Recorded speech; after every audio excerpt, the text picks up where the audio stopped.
Selamat pagi, Assalamualaikum warahmatullahi wabarakatuh. Shalom, berkah dalam Swastiastu, Namo Buddhaya, salam kebajikan dan salam sejahtera bagi kita semua. Perkenalkan, saya Benedictus Neva Benito. Dan saya Cari Sapujini Naripan. Kami dari Loyola dan kami akan memaparkan hasil penelitian kami dengan judul Analisis Konsumerisme dan Feminisme pada Perempuan di Ruang Sosial Starbucks Kota Semarang. Sebagai masyarakat yang hidup di zaman modern, tentu kita ingin mengikuti tren-tren yang ada karena FOMO atau Fear of Missing Out.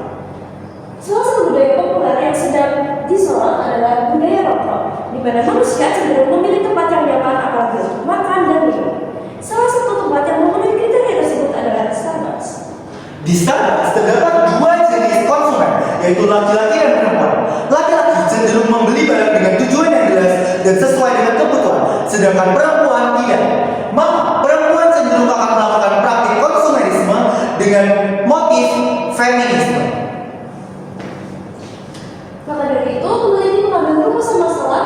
Yang pertama, bagaimana tingkat konsumerisme perempuan di Starbucks Kota Semarang, dan yang kedua, bagaimana kaitan antara praktik konsumerisme dan pemaknaan feminisme dalam kehidupan perempuan yang mengakses ruang sosial Starbucks Kota Semarang.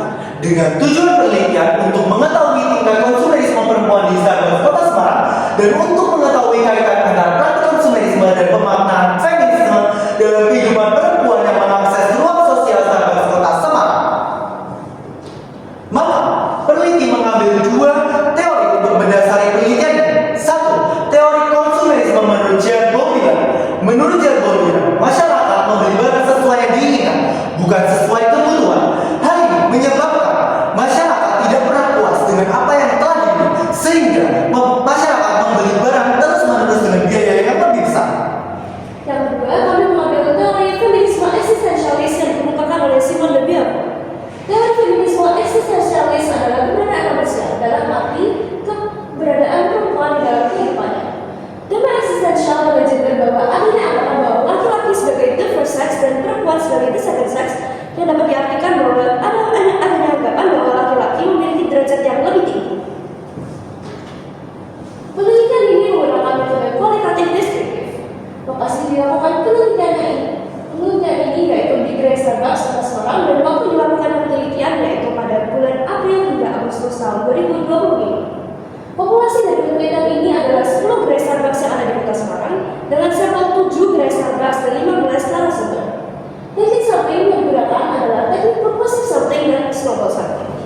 Metode pengumpulan data menggunakan wawancara dan juga observasi dengan metode analisis Miles dan Huberman, yaitu 1. Pengumpulan data, 2. Reduksi data, 3. Penyajian data, dan 4. Penarikan kesimpulan atau verifikasi.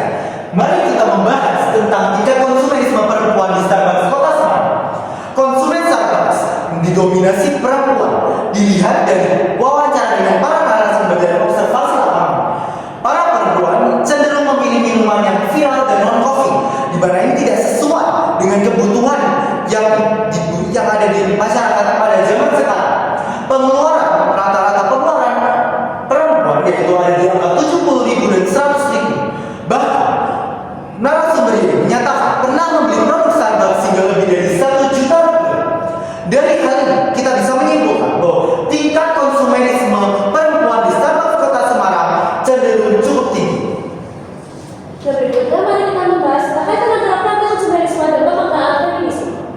Dalam konteks feminisme, Starbucks dapat menjadi tempat belajar berekspresi bagi perempuan.